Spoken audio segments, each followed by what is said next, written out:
여호수아 18장 3절부터 10절까지 읽겠습니다. 여호수아가 이스라엘 자손에게 이르되 너희가 너희 열조의 하나님 여호와께서 너희에게 주신 땅을 취하러 가기를 어느 때까지 지체하겠느냐. 너희는 매 지파에 3인씩 선정하라. 내가 그들을 보내리니 그들은 일어나서 그 땅에 두루다니며 그 기업에 상당하게 그려가지고 내게로 돌아올 것이라. 그들이 그 땅을 7부분에 나누되 유다는 남편 자기 경내에 거하고 요셉의 족속은 그 북편 자기 경내에 거한즉 그 남은 땅을 7부분으로 그려서 이곳 내게로 가져올지니 내가 여기서 너희를 위하여 우리 하나님 여호와 앞에서 제비 뽑으리라. 레위 사람은 너희 중에 분깃이 없나니 여호와의 제사장 직분이 그들의 기업이 됨이며 갓과 루벤과 므낫세 반지파는 요단 저편 동편에서 이미 기업을 받았나니 이는 여호와의 종 모세가 그들에게 준 것이니라. 그 사람들이 일어나 떠나니 여호수아가 땅을 그리러 가는 그들에게 명하여 가로되 가서 그 땅으로 두루 다니며 그래 가지고 내게로 돌아오라. 내가 여기 실로에서 여호와 앞에서 너희를 위하여 제비 뽑으리라. 그 사람들이 가서 그 땅으로 두루 다니며 성읍들을 따라서 7부분으로 책에 그리고 실로 진에 돌아와 여호수아에게 나오니 여호수아가 그들을 위하여 실로 여호와 앞에서 제비 뽑고 그가 거기서 이스라엘 자손의 분파대로 땅을 분배하였더라. 이스라엘 온 회중이 실로에 소집이 되어서 성막을 거기 반영구적으로 세웠죠. 1절. 그 이유는 언약의 땅이 이스라엘 앞에 정복당했지만은 7지파나 기업의 분배를 얻지 못한 데 있습니다. 2절이죠. 3절에 와서 여호수아라는 이름이 등장합니다. 온 회중을 소집한 사람이 여호수아였을 텐데 1절, 2절에는 나오지 않습니다. 성막이 세워졌으면 당연히 이 제사장과 레인이 언급될 만한데 역시 그렇습니다. 여호수아가 언급하지 않은 이유를 지난 시간 살폈습니다만은 이제 살필 본문에서도 그 이유를 헤아릴만 합니다. 셋으로 나눠보죠. 먼저 3절 여호수아의 책망. 여호수아가 이스라엘 자손에게 이르되 너희가 너희 열조의 하나님 여호와께서 너희에게 주신 땅을 취하러 가기를 어느 때까지 지체하겠느냐. 여호수아가 이스라엘 자손에게 어느 때까지 지체하겠느냐 책망을 합니다. 이 지체한다는 낱말이 여호수아에 2번 더 나옵니다. 여호와께서 여호수아와 함께 있겠다 하시고 내가 너를 떠나지 않겠다. 그냥 떠난다 이렇게 번역을 했습니다. 다른 한 번이 지금 경우와 잘 어울립니다. 기브온 사람들이 가나안 남부 왕들의 공격을 받고서 자기들 돕기를 더디게 맞서서 지체치 맞서서 합니다. 이스라엘이 지체하면 기브온은 망하지요. 요컨대 그만큼 그보다도 더욱 이스라엘이 기업 땅을 얻는 일은 중대할 겁니다. 그런 중대한 일에 이스라엘 자손이 지체한 것이니 여호수아가 책망하는 겁니다. 여기 중요한 표현이 이스라엘 자손입니다. 세 지파는 이 일에 지체하지 않았다 볼 수도 있겠는데 15장에서 17장 보면은 여호수아는 7지파를 따로 불러 책망하지 않습니다. 지금 온 이스라엘 회중이 이 실로에 소집되어서 회막을 거기 세웠는데 그 일이 기업 얻는 일에 지체한 것과 직접 붙어 있었죠. 유다 지파와 요셉 자손은 기업의 땅을 차지하긴 했지만 거기 부적이 드러났습니다. 특히 요셉 자손이 이스라엘 골짜기를 아직 차지하지 못한 것 같습니다.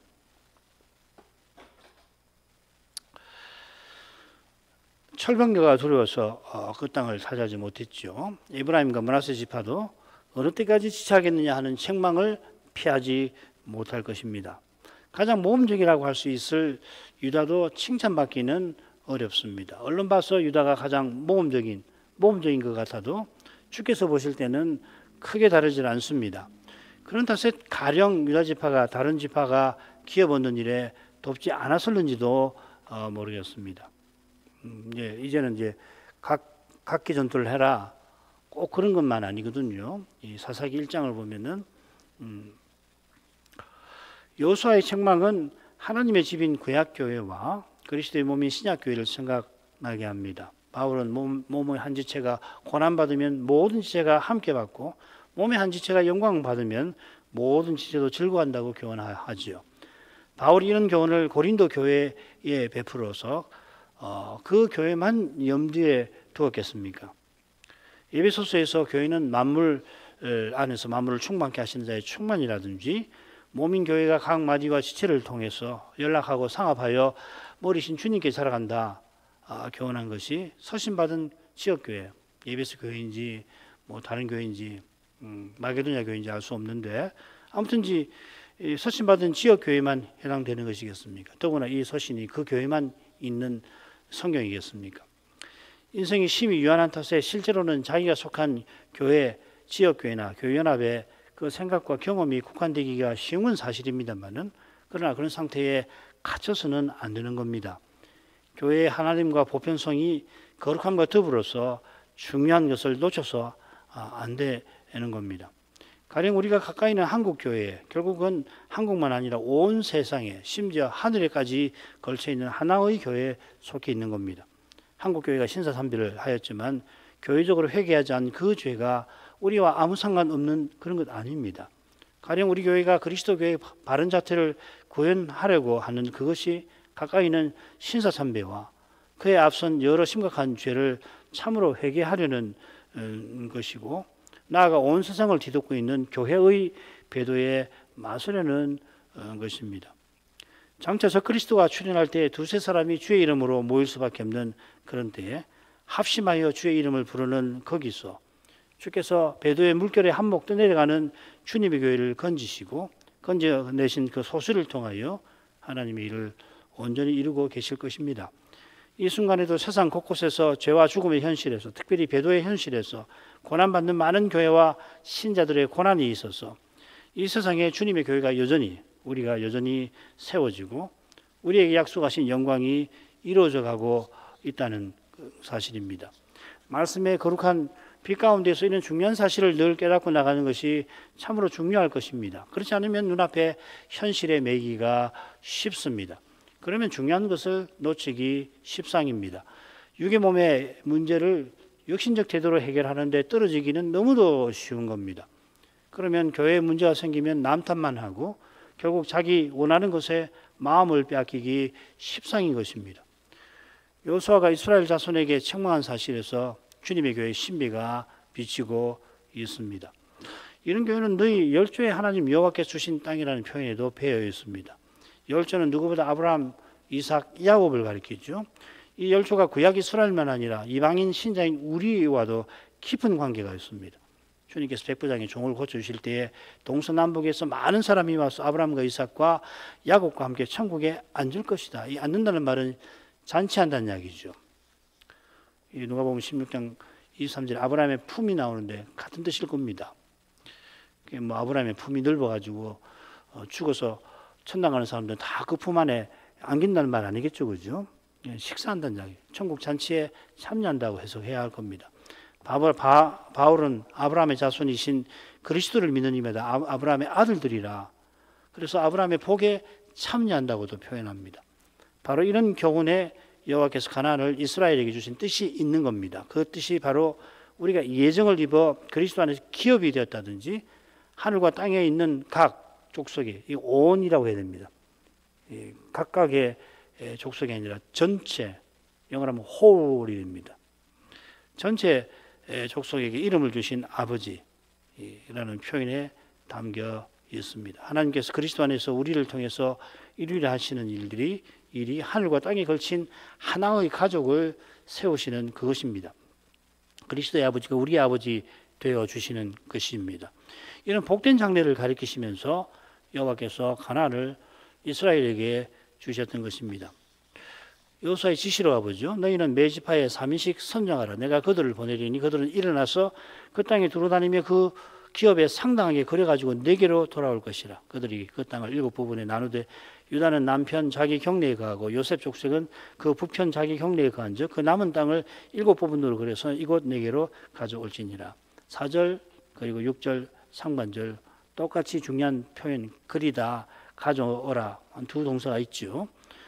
가운데 그 땅과 7부분 또 역시 두 번 짝을 이루어서 나오죠. 그러면 한가운데 유다와 요셉에 관련된 일이 언급되어 있는 셈입니다. 아주 의도적으로 이 줄거리를 이렇게 만들어 놨습니다. 여호수아는 지파마다 세 사람씩 보내어 사명을 행하게 하겠다 합니다. 매 지파라고 했으니까 이미 기업 분배를 받은 5지파, 유다, 요셉 자손만 아니라 저기 루벤과 그 다음에 갓, 또 이 다 모인 거죠, 그죠? 실로에 다 소집이 돼 있잖아요.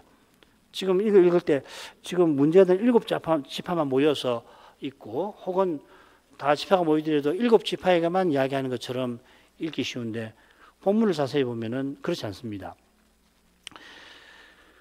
자, 그러면은 모두 36명이 되지요. 정황상 7지파에서 3사람씩 보내게 한 거라 하는 해석이 사실은 꽤 있습니다만, 방금 3절에 살핀 내용, 이스라엘 자손이라든지 너희 열조라든지 뭐 이런 걸 고려하면은 21사람보다는 36사람으로 보는 것이 자연스럽습니다. 왜 3사람씩 보내게 하는가? 그들이 맡은 일이 그만큼 중대하니까요. 율법에 따르면 정의는 2-3사람이어야 하듯이 기업의 분깃을 정하는 일이라 각 지파를 대표하는 3사람을 선발하여 보내는 겁니다.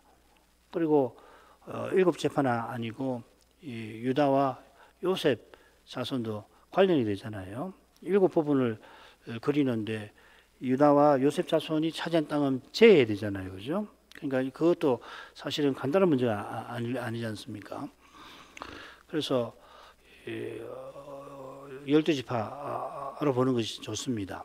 계속 나오는 텐데, 아울러 이미 기업을 받은 3지파도 함께 하도록 해서 기업 분배가 그저 각 지파 각 가족의 문제가 아니라 전체 이스라엘의 사명을 함께 이루는 사실이 드러나게 한 겁니다. 그런 점에서 여호수아가 내가 그들을 보내리라 한 뜻이 깊습니다. 각 지파를 대표하는 3사람에게 전체 이스라엘의 사명을 위한 그 일을 중보 직분자인 여호수아가 직접 맡기는 겁니다.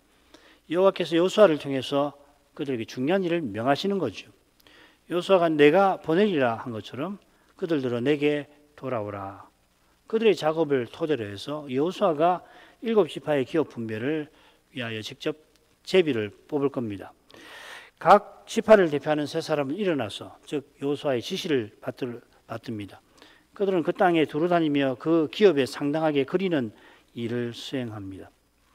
이 그리는 건지 적는 건지 사실 잘 몰라요. 카타브라는 말, 또 책도 나오는데 책인지 지도인지 뭐 지도라는 의의가 히브리 의에 있는지 모르겠는데 이게 쓴다는 말도 되고 그린다는 말도 되는데 그린다고 지금 번역을 했어요.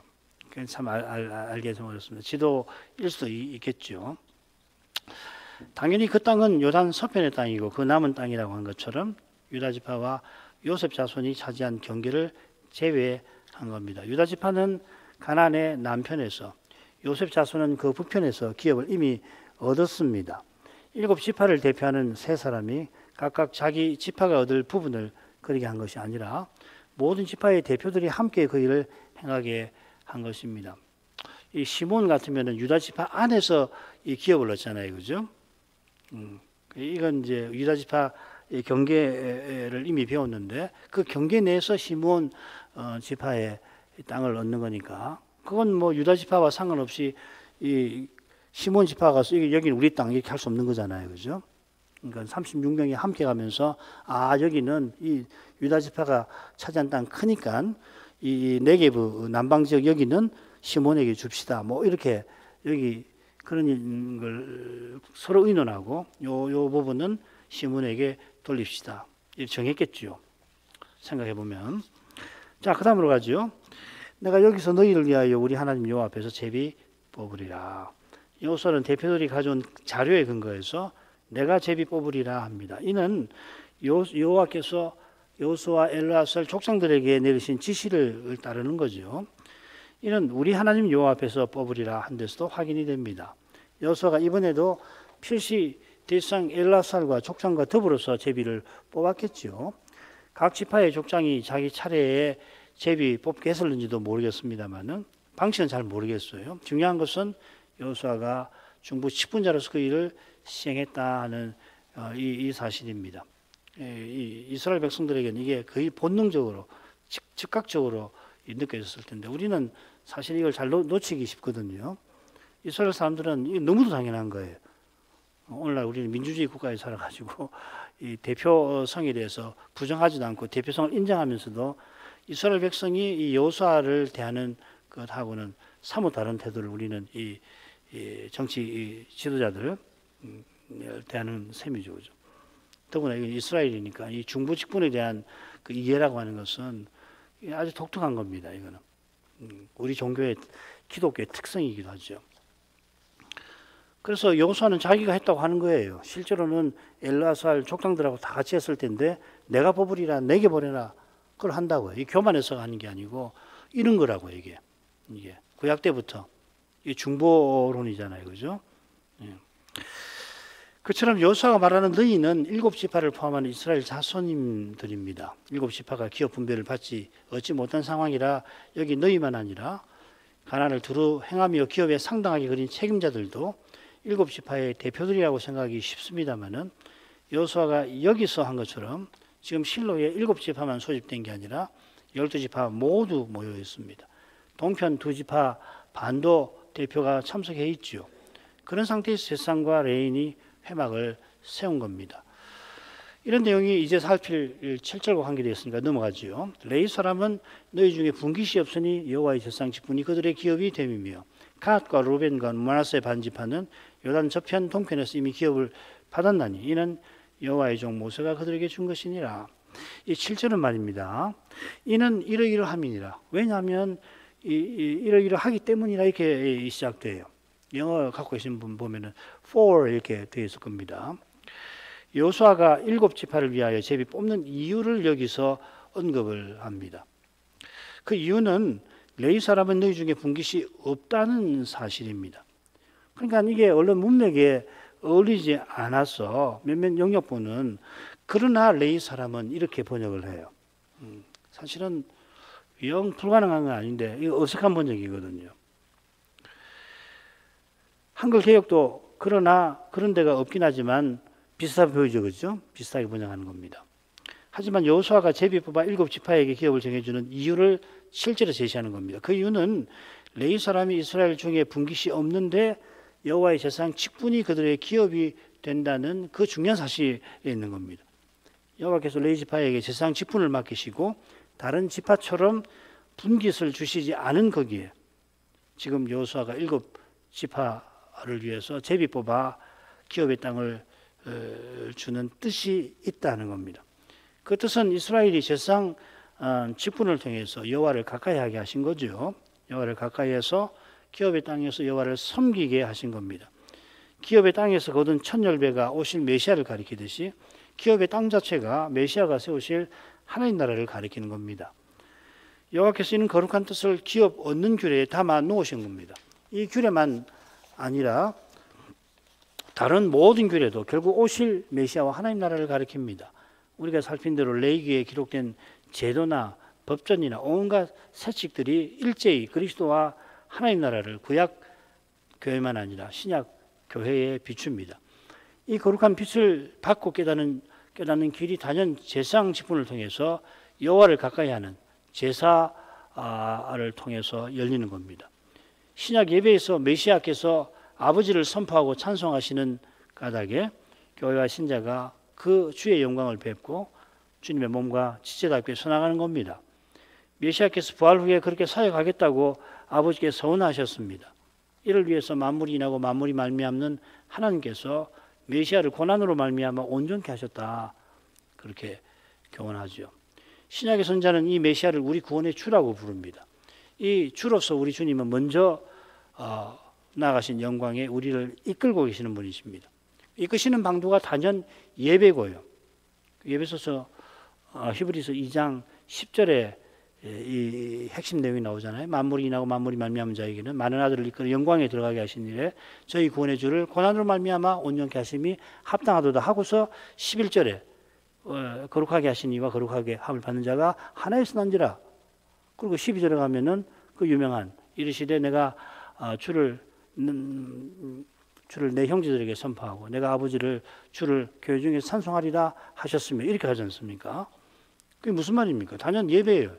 그리고 이것과 짝을 이루는 12장 20 몇 절로 가면 그 하늘 예배에 대한 이야기가 나오지 않습니까? 히브리서의 큰 줄거리거든요. 그리고 이끄시는 방법이 구체적으로 뭡니까? 그건 7장 25절에 있는 것처럼 대제사장으로서 우리를 위해서 기도하시는 거란 말이에요. 기도, 말씀 전파, 찬송 말이에요. 간구하시는 대제사장은 멜기세덱 반차를 줬는 분이라 받으신 왕권으로 아버지 약속을 위하여서 그 지시를 또한 받으십니다. 이게 히브리서 7장 25절, 10장 13절. 이게 히브리서의 전체 주제를 이해하는데 대단히 중요한 구절이죠. 이런 거룩하고 심오한 뜻이 레위 지파에게 여호와의 제사장 직분을 기업으로 주신 데서 환히 드러나는 겁니다. 레위 지파가 이 직분을 잘 감당하도록 다른 지파에게 기업의 땅을 주신 거죠. 다른 지파들이 기업을 일구는 데서 그 결과 거둔 추수를 통해서 매년 2번의 11조를 드려서 제사장 나라의 사명에 가담하게 하신 겁니다. 11조를 매년 2번 드린다는 거 우린 다 알고 있죠. 첫째 11조는 거제로 레위인에게 드립니다. 레위인은 백성이들이 11조를 여호와께 돌려받는데 돌려받은 거기서 다시 11조를 제사장 가문에 돌리죠. 이 규례가 제대로 시행되면 기업의 땅이 없는 레위인은 일반 백성보다 적어도 3배 이상, 요거는 인구수랑 다 계산해 보면 나옵니다. 그 다음에 제사장 가문은 더 많이 받게 됩니다. 다른 제사 응식은 놔두더라도 이렇게 레위인과 제사장이 넉넉하게 받게 하신 것은 생계 염려 없이 오직 여호와의 제사장 직무를 받들게 하신 데 있는 거죠. 그죠? 여기 근거해서 이제 김홍중 목사님 헌상에 관하여 같은 강서를 꼭 읽어보시길 바랍니다. 이게 무슨 의미가 있는지. 둘째 11조가 있는데 이건 매년 세 차례 절기에 여호와 앞에 나아가는데 쓰게만 하신 거죠.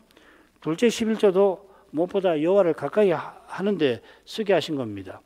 물론 이 11조를 써서 함께 성소에 올라가 화목제 드리고 특별히 돌려주신 음식을 먹는 데서 거룩한 교제를 누리게 하셨습니다. 특별히 초막절은 모든 추수를 마친 후에 모이는데 이 절기를 함께 지내면서 온 백성이 함께 영원한 나라를, 메시아의 나라를 소망하게 하신 겁니다. 지금 이스라엘의 7지파가 기업의 땅을 제대로 얻지 못한 상태인데 여호수아 사후에도 사정은 나아지질 않습니다.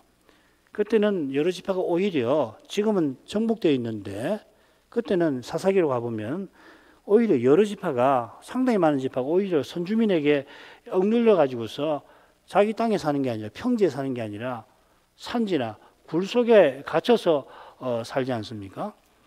그러니까 11조 제도가 사실상 심각한 타격을 입습니다. 이게 사사기 17장을 이해하는 역사적 배경인 겁니다. 심지어 모세의 손자라는 인물이 요나단이죠. 호구지책으로 미가의 개인 제사장이 됩니다. 사사기 17장을 읽으면 왜 이 요나단이 그 제사장의 그 레인의 도성이 있잖아요. 자기 도성을 떠나서 가는가 실로로 가는 그걸 다 추측할 수 있거든요. 호구지책 때문에 그렇습니다. 물론 명분상으로는 율법에 규정이 있죠. 레윈이라도 제사장 노릇을 할 수 있다는 그 규정이 있는데 그걸 근거로 해서 이 사람이 자기에게 사역하라고 하는 동네를 떠나서 그리로 가다가 미가를 만나는 거 아니에요. 사사기 읽어보시면 충분히 됩니다. 그러다가 나중에는 어떻게 되냐면 단 지파의 제사장이 되어버리잖아요. 단 지파가 문제가 심각한데 한 지파의 제사장이 되죠. 미가가 어머니 돈 훔치다가 발각되어서 그 돈으로 신상을 새겼는데 레인인 요나단이 그 신상 섬기는 제사장 노릇을 하다가 나중에는 단 지파가 자기를 위해 세운 신상을 섬겼던 거죠. 이 사건이 모세의 손자가 살던 시절에 사사 시대 초기에 일어났던 겁니다. 이런 상태니까 사사 말기에 이르면은 엘리 대주상의 두 아들 홈리와 비나스가 화목제 규례를 말 그대로 짓밟고 정말 하나님의 아들을 짓밟는다라고 하는 히브리서의 표현이 있는데 그것을 연상시킬 만큼 화목제 음식을 짓밟고 성막에서 봉사하는 거룩한 여인들을 짓밟는 그런 극악무도한 지경에 추락하고 만 것인지도 모르겠습니다. 점점 죄가 깊어가니까요. 세상에 이런 죄를 지었어요. 기업의 땅을 얻지 못해서 그저 11조가 부족하니 이런 사건이 생겼다고만 생각할 게 아닙니다. 이미 실로에서 반영구적으로 회막 세우던 거기서 이스라엘의 중대한 약점이 이미 드러난 셈입니다. 아직 여호수아가 살아있는 동안에는 어느 정도로 국가 생활이 유지가 되었습니다마는 그가 살아있는 동안도 거룩한 백성의 삶을 무너지게 할 만한 그런 원인들이 얼마든지 있었던 것입니다. 이것이 7절 후반절 내용과도 연결될 겁니다. 여호수아는 갓과 루벤과 므낫세 반지파의 기업에 관해서 언급합니다. 얼른 읽으면은 지금 여호수아가 서편 땅을 기업으로 제비 뽑아서 나눠주는 일을 다루고 있고, 유다와 요셉 자손은 이미 받은 상태니까 동편 땅에서 두 지파 반도 이미 기업 얻었다. 그러니까 내가 이제 제비를 뽑는다. 이렇게 말하는 것처럼 읽히잖아요. 그런데 레위 지파가 제사장 직분을 기업으로 받은 사실을 그 이유로 언급한 것처럼 두 지파 반이 동편에서 기업 얻은 까닭에 지금 여호수아가 제비 뽑는 일과는 그들이 상관없다고 말하는 게 아니라는 겁니다. 여호수아가 동편의 일을 말하는 것은 이제 7지파를 위해서 제비 뽑는 그 일을 통해서 여호와의 지시를 이루고자 하는 뜻을 드러내는 겁니다. 요단 동편에서 이미 두 지파 반이 기업 분배를 얻었고 서편에서도 역시 두 지파 반이 기업을 얻은 터입니다. 이제 남은 7지파도 기업 분배를 얻게 하려고 여호수아가 제비를 뽑고자 합니다. 자, 그런 점에서 이 갓과 루벤과 므낫세 하고서 여호수아가 언급한 의중을 조금 보십시다.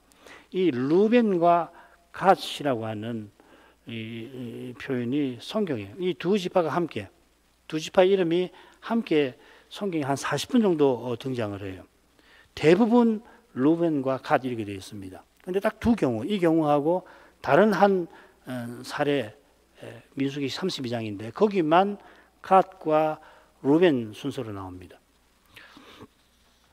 민수기 32장을 가보시면은 아무리 두 왕을 정복한 다음에 그 다음에 갓 자손과 루벤 자손이 이 므낫세는 나오지 않습니다. 나중에 나오고요.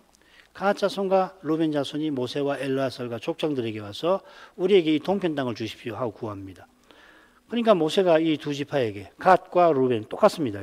30장에서는 맨 처음에 루벤과 갓이라고 되어 있고 그 다음 한 5번인가는 갓, 루벤 이렇게 나옵니다.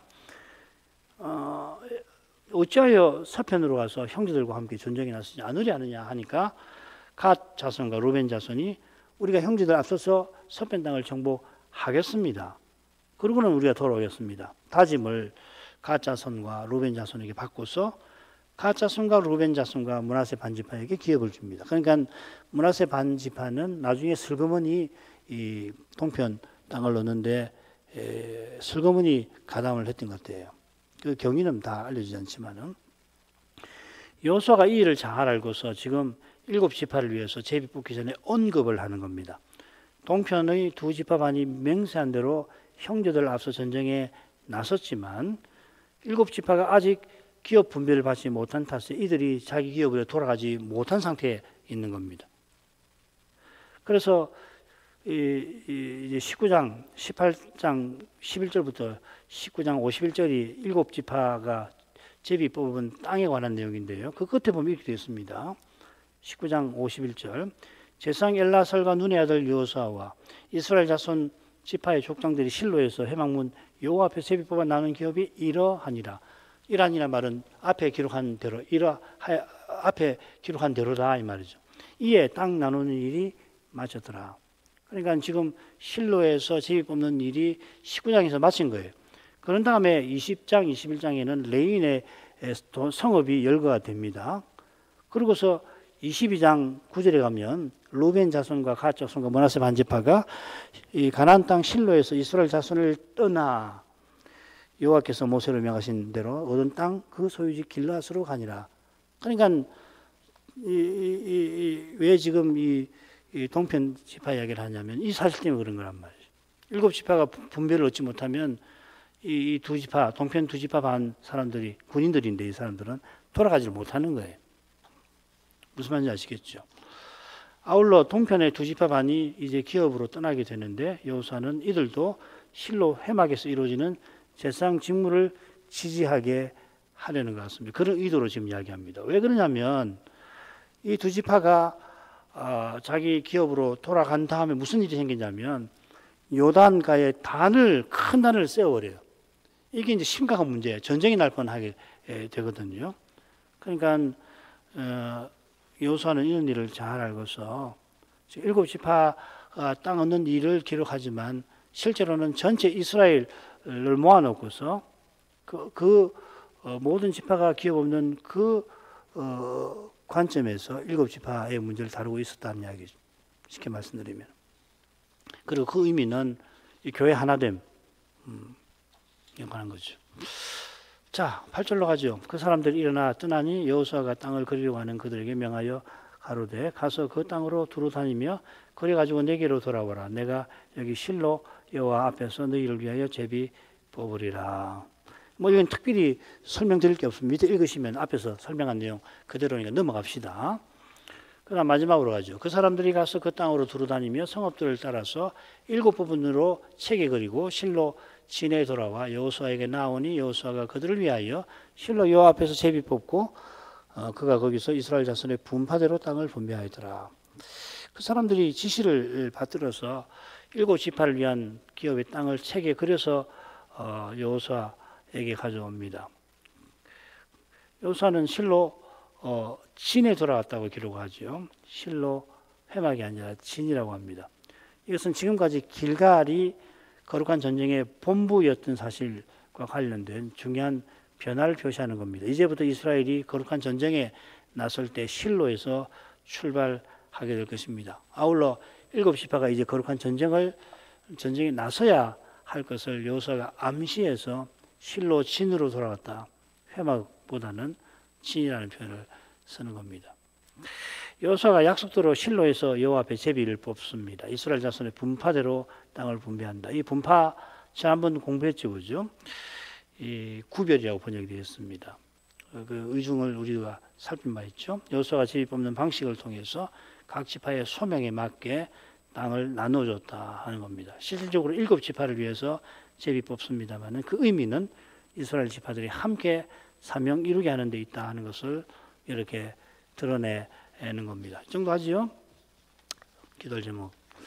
여호수아가 7 지파를 위하여 제비 뽑아서 기업 분배를 얻게 하려 했습니다. 이 일을 행하면서 여호수아는 자기가 어떤 심정으로 7 지파를 책망하고 격려하는지를 잘 드러냅니다. 그는 여호와께서 이스라엘과 언약 맺으신 그 거룩한 뜻을 이제 받들고자 합니다. 그 뜻은 이들이 제사장나라와 거룩한 백성다우게 함께 서나가도록 하는 데 있죠. 그 뜻이 얼마나 거룩하고 신비한지 여호수아가 간절히 바라던 메시아께서 이 세상 오셔서 십자가의 부활을 통해서 환히 드러내셨습니다. 지금 부활의 주님은 자기 안에서 하나의 새로운 사람을 지으셨고 그 사람이 주님의 몸으로서 머리신 주님께로 자라가게 하십니다. 여호수아가 사도에게 주신 이 계시를 얼마나만큼 깨달았는지 다 알지 못하지만 구약 성도가 메시아를 바라는 믿음으로 그 시대의 사명을 받은 것과 똑같이 우리도 다시 오실 메시아 그리스도를 믿는 동일한 믿음으로 이 시대에 하나님 뜻에 쓰임 받기를 원합니다. 이런 은혜를 오늘도 구하겠습니다. 자, 신학생들 조사들에게 성신의 은사를 더하셔서 이 시대에 꼭 필요한 말씀을 깨달아 전할 수 있게 해주시기를 구하겠습니다. 여기 교회 미래가 달려있는 거 아닙니까? 기도하겠습니다.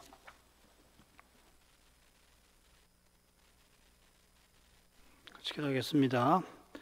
거룩하신 아버지, 이날에도 저희가 온 이스라엘이 실로에 소집되어 거기 회막 세운 일을 통하여 여호수아를 통해서 베푸신 교훈을 좀 더 살피게 해주셔서 감사드립니다.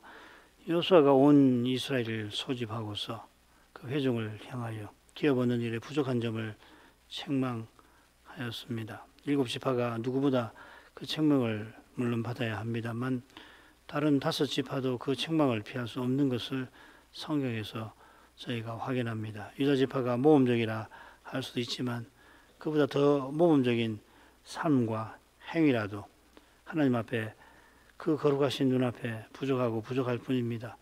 이러한 교훈을 이 세상에서는 결코 배울 수가 없나이다. 이 세상에서도 깊은 사유를 펼치는 사상가는 인간의 연약성을 포착하고 그 문제를 진지하게 물론 다루긴 하지만은, 그러나 인간의 선행조차도 하나님 앞에서 너무도 부족하여 구원 얻는 일에 전혀 도움이 되지 못할 뿐만 아니라 그 선행조차도 죄가 설에 있다는 이 진리에는 결코 이룰 수가 없나이다. 이 진리는 그리스도 안에서 오직 하나님께서 은혜와 사랑으로 죄인을 구원하시는 그 복된 소식과 더불어서 우리에게 전해 주십니다. 하나님께서 그리스도 안에서 구원을 베푸시는 그 은혜의 배출 때에 얼마나 자신이 죄인인지를 제대로 바르게 알 수 있습니다. 은혜를 떠나서 인생이 자기 죄의 심연을 들여다 본다면은 완전한 낙담에 떨어질 뿐 아니라 죄의 권세에 완전히 압도되고서 괴물이 되고 멸망할 뿐만 아니라 그 영혼이 끔찍한 상태에 떨어지고 말 것입니다. 그러나 말씀의 거룩한 빛을 보게 하시는 이는 성신의 가마를 힘입어서 하나님이 어떤 사랑을 그리스도를 통해서 드러내셨는지를 알고서 그 사랑에 합당하게 살아가고자 하는 심정을 순전하게 품게 됩니다. 이러한 심정을 품는 만큼 그러한 삶을 살아갈 지혜와 힘도 계속해서 겸손히 구하게 됩니다. 그처럼 여호수아의 책망하는 말씀은 신약의 사도가 그리스도께서 교회를 자기 몸과 지체로 세워나가시는 그 신비를 우리에게 보여줍니다. 여호수아가 7시 받으러 기업 분배를